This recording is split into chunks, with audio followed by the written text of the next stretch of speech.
Have you ever pondered what the essence of Christianity truly is? Could it be love?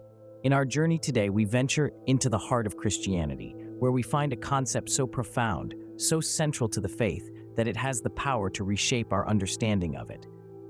And that concept is love. The teachings of Jesus Christ, the cornerstone of Christianity, are deeply rooted in love.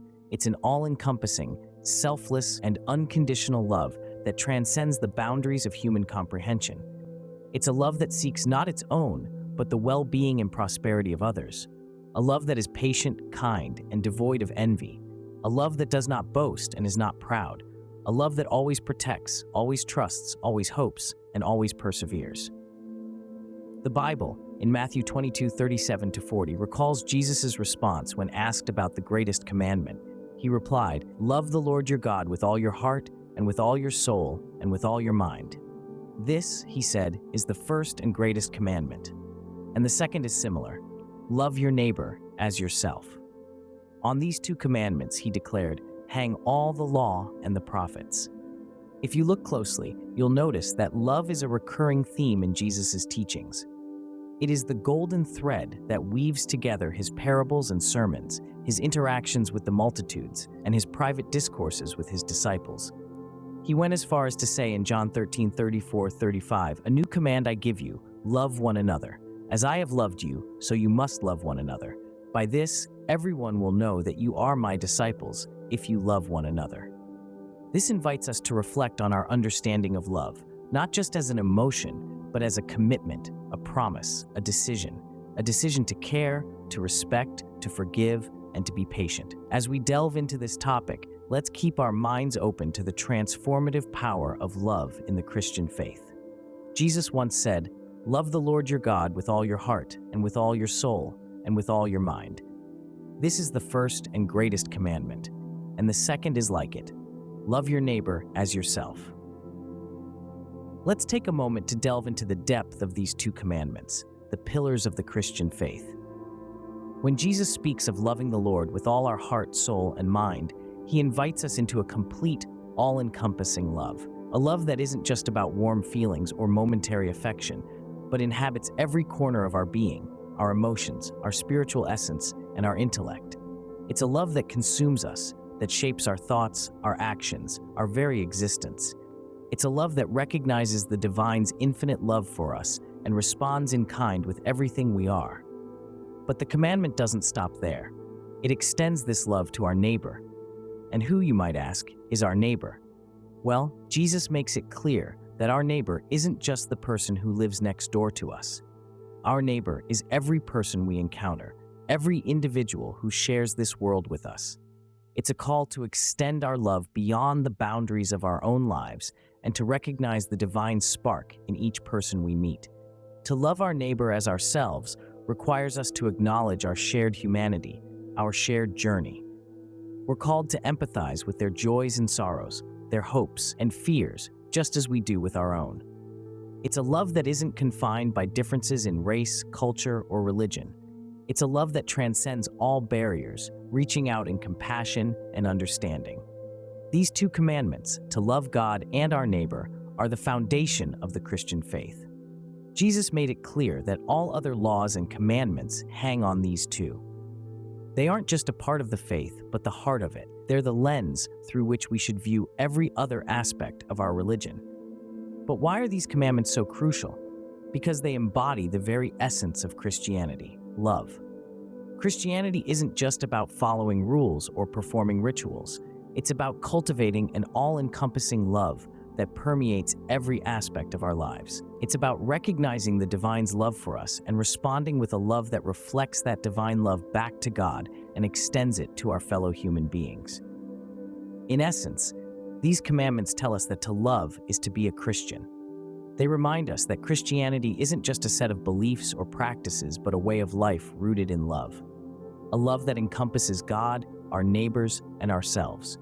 A love that shapes our thoughts, our actions, our interactions. A love that, in its vastness and depth, reflects the infinite love of the divine. Jesus gave a new command: love one another. As I have loved you, so you must love one another. This commandment is not just a suggestion, nor is it an option. It's a clear mandate given to us by Jesus himself. So let's delve into its implications and the clear message it sends about the identity of a Christian. How we love others is a visible, tangible expression of our faith. It's an outward manifestation of the transformation that has occurred within us. It's also the yardstick by which our faith is measured. If we say we are followers of Christ, then our lives should be marked by love, for love is the character of God. Therefore, to be a Christian is to be a person of love. But what does this love look like? It's not just a feeling or an emotion. It's action. It's a choice. It's a decision to put the needs of others before our own, to seek their well-being, their happiness, their growth. It's a willingness to serve, to forgive, to show kindness, to offer help. It's a commitment to build others up, not tear them down, to encourage, not discourage, to heal, not hurt, to unite, not divide. This love is not selective. It doesn't discriminate. It doesn't play favorites. It extends to everyone we encounter, from our family members to our friends, from our neighbors to our colleagues, from the stranger on the street to the person on the other side of the world. No one is beyond the reach of this love. This love is also not conditional. It doesn't depend on what others do for us or how they treat us. It doesn't keep score. It doesn't hold grudges. It doesn't seek payback. It's a love that keeps on giving, even when it's not reciprocated, even when it's rejected, even when it's unappreciated. It's a love that is patient, that is kind, that does not envy, that does not boast, that is not proud, that does not dishonor others, that is not self-seeking, that is not easily angered, that keeps no record of wrongs. This love mirrors the love of Christ, a love that is selfless, a love that is sacrificial, a love that is enduring, a love that is transformative.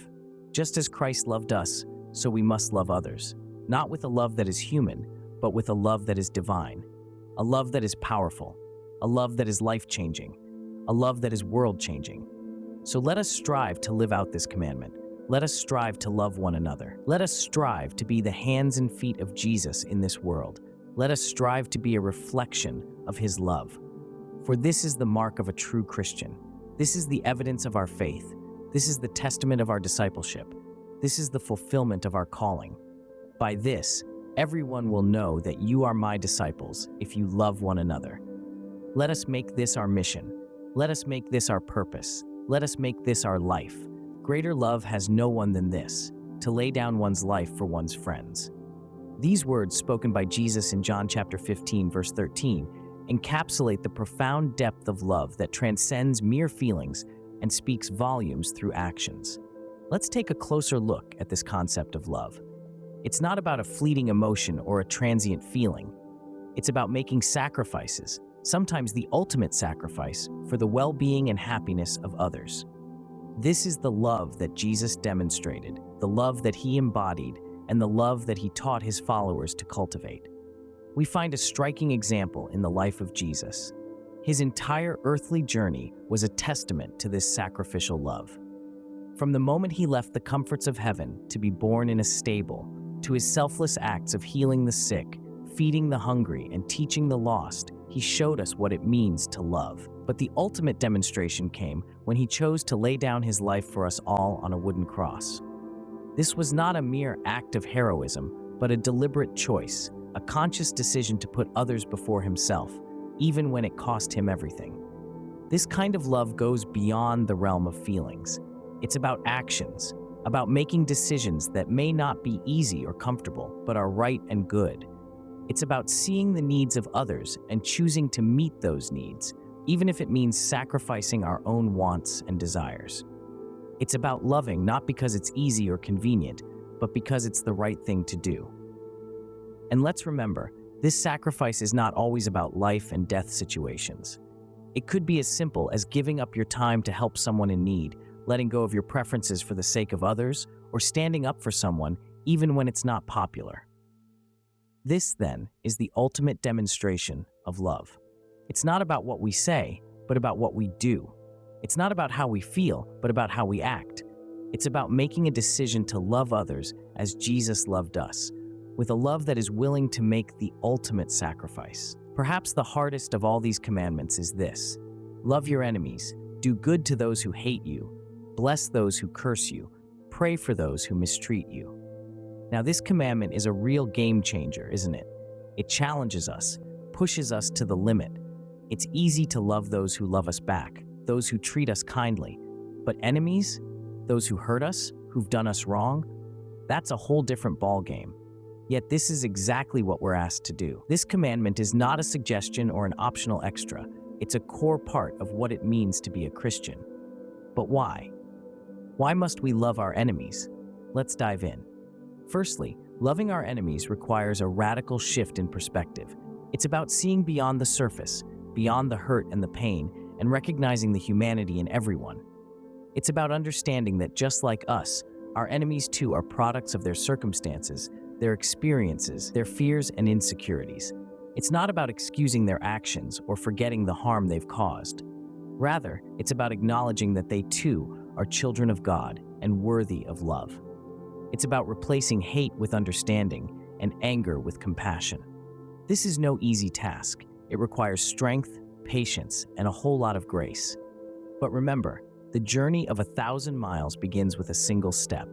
And every small act of kindness, every moment of forgiveness brings us one step closer to fulfilling this commandment. Secondly, loving our enemies demands a deep sense of empathy. It's about putting ourselves in their shoes and understanding their point of view. It's about seeing the world through their eyes and feeling what they feel. When we empathize with our enemies, we begin to understand them. And when we understand them, we begin to love them. Not the romantic or affectionate kind of love, but a love that is selfless, unconditional, and transformative. A love that seeks the good in everyone and strives to bring it out. So how do we do this? We start by praying for them. Not just a quick token prayer, but a heartfelt plea for their well-being, their happiness, their salvation. We bless those who curse us and do good to those who hate us. We strive to replace every negative thought with a positive one, every bitter word with a kind one.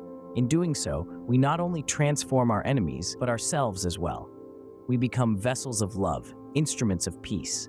We become more like Christ, who loved us while we were still sinners, who forgave us while we were still his enemies. This, my friends, is the power of love. A love that transcends boundaries, breaks down walls, and heals the deepest wounds.